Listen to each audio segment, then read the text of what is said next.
We provided some context for Deepa Mehta's Earth, and this week we'll be looking into some broader contexts of world history and trajectories of world history from the 19th century through the early periods of anti-colonial resistance.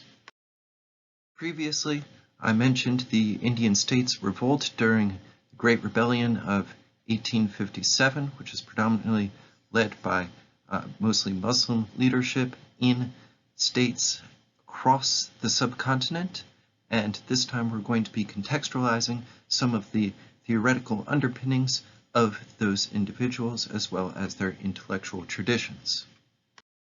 As part of this broader context, we have to take into account that colonial-backed Christian missions, broadly construed into predominantly Muslim lands across northern Africa, southwestern Asia, South Asia, and Southeast Asia during the period of the late 18th and early 19th and mid-19th century, broadly construed, totally failed to produce any converts or any substantial converts.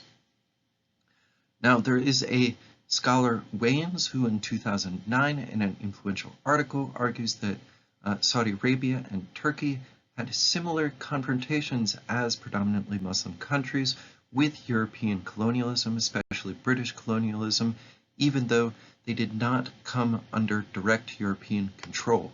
So there is an interaction with colonialism that occurs even in states that are not directly colonized. Independent jurists became subject in states that were directly colonized to new colonial leadership. This was broadly the case in what is now Pakistan, Bangladesh, India, but also in Egypt. Europeans bring a military and technological modernity from the perspective of these jurists, but not one of reason and egalitarianism, because, to be frank, they treated these jurists as lesser than. Certain Muslim thinkers came to view as predominantly European colonialists as enlightened, but this was very, very, very rare. In fact, most jurists simply reacted to this lesser than status. Nonetheless, Wayans gives us no evidence as to which individuals Wayans actually argues were influenced in this sort of Occidentalist type of fashion, valuing Europe as enlightened. In fact, we have many more examples of those who opposed European colonialism outright. Now, European colonialists, broadly construed, thought they were bringing secularism predominantly to northern Africa, to southwestern Asia, the Middle East, and South Asia, but also to Southeast Asia. In a somewhat arrogant fashion, they also ignored that many Muslims saw colonialism as a very clear imposition of Christianity rather than secularism. So this provides some of the broader context. Now, I would also indicate that you are familiar with the long-term trajectory of British division and partition of India and Pakistan, Bangladesh, what becomes Bangladesh but was formerly East Pakistan at this point, but also in 1948, the British colonial government dissolved Palestine and created hundreds of thousands of refugees. The outlying aspects of French government, but also Britain and the American government, went on to support the creation of Israel, although there are some who advocated essentially for co-opting Zionisms to encourage the movement of their minority Jewish populations to Israel.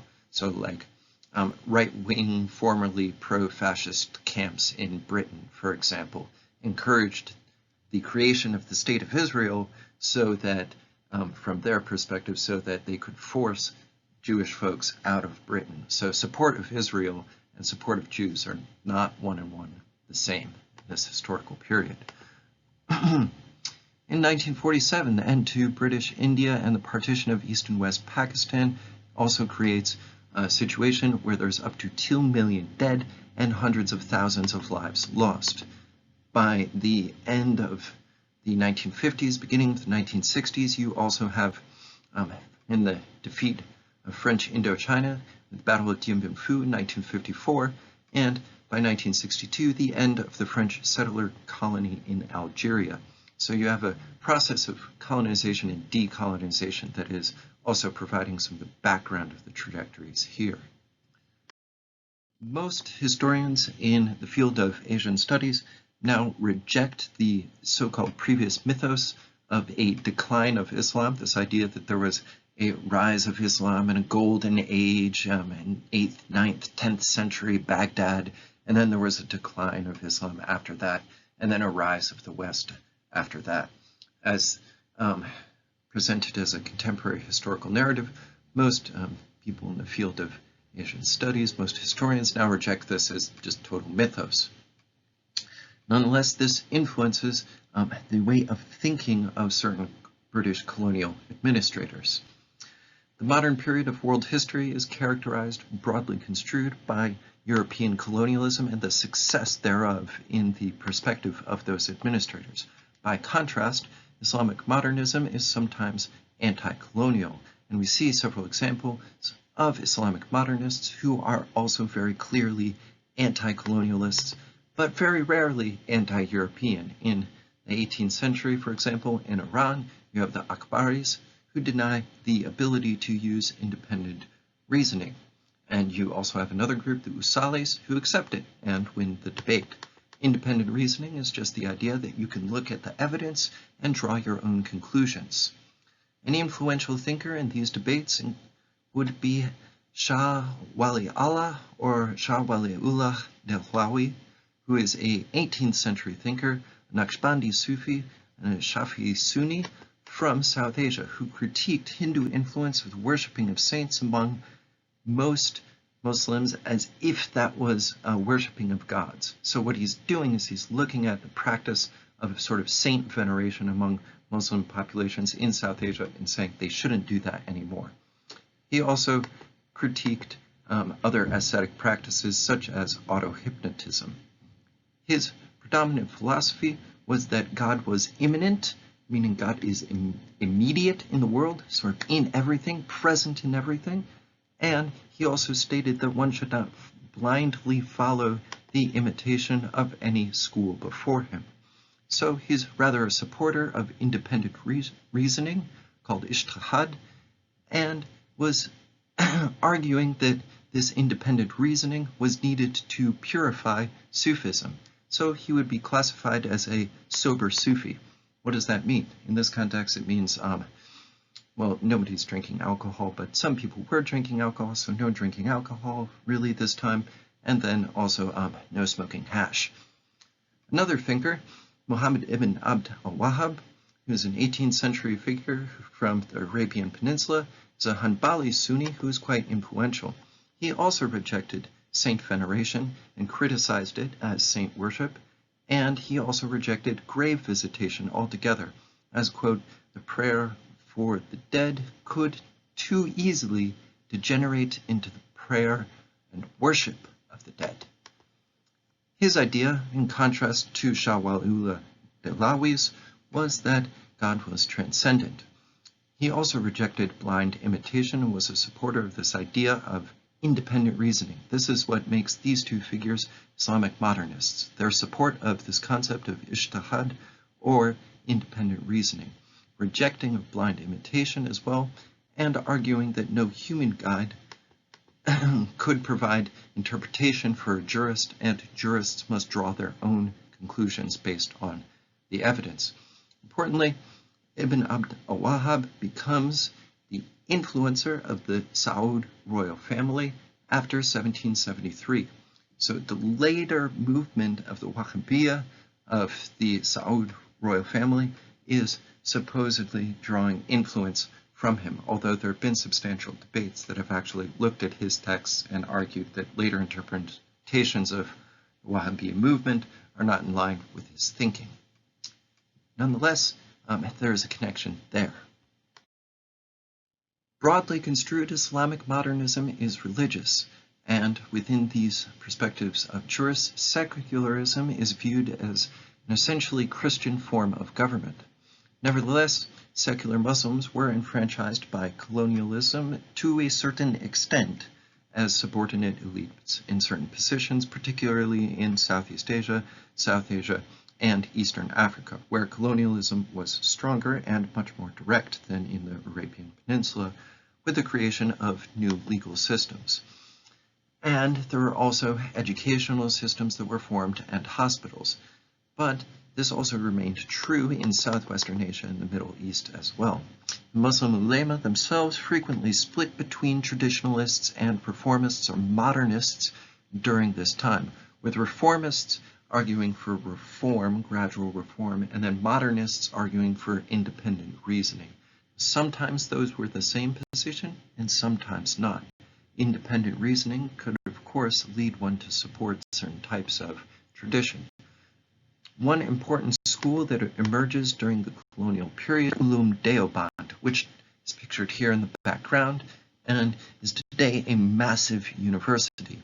The Deobandi movement is an outgrowth of Shah Wali Allah or Shah Waliullah and his family. It includes a 6-year curriculum on hadith, which is the study of the collections of sayings of the tacit approval or disapproval of the Prophet Muhammad, and independent reasoning. It also includes the support of sober Sufism, and students traveled in the 19th century from all parts of South Asia, meaning India, Bangladesh, what's now Pakistan, Central Asia, and also Afghanistan, as well as Southeast Asia by the early 20th century. Broadly construed, this university came to include students of the reformist, Islamist, and modernist positions, which were all present in the school. Now, Waynes uses reformists and Islamists in the same way that they might be the same in all cases, but they might not actually be the same in all cases.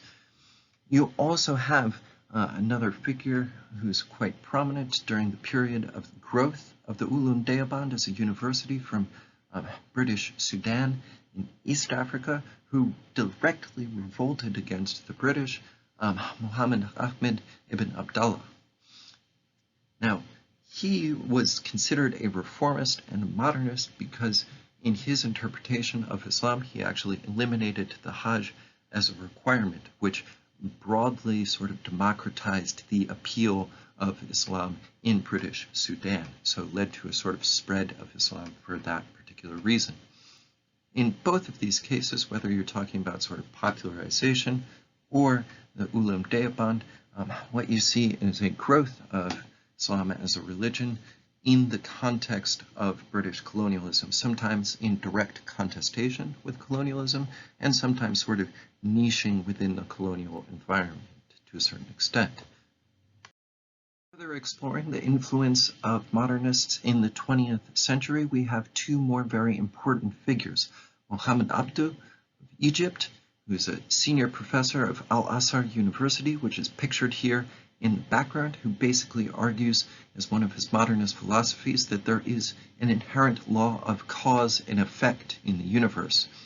And he also has a relatively unique philosophical position that he comes to that says that miracles can neither be confirmed nor denied. One of his contemporaries, Jamal al-Din al-Afghani, who travels from Iran to Mecca and teaches in Mecca, is very much anti-European imperialism, and then argues that Islam is actually the most amenable of all religions to modern science. In his reforms, he attempts to revitalize zakat, or donations to the poor, to support the poor more broadly in Islamic societies. He's also a supporter of pan-Islamism and greatly influenced Muhammad Abduh.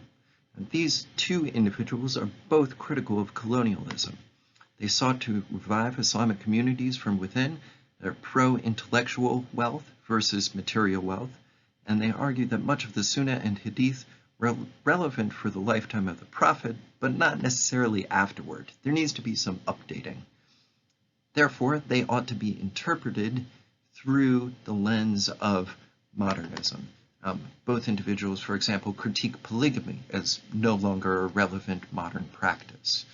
Moving forward, you especially see Al-Azhar being an important university, not just in the history of Egypt, but connected all the way to Southeast Asia, with students arriving from South Asia and Southeast Asia as well, up through the present.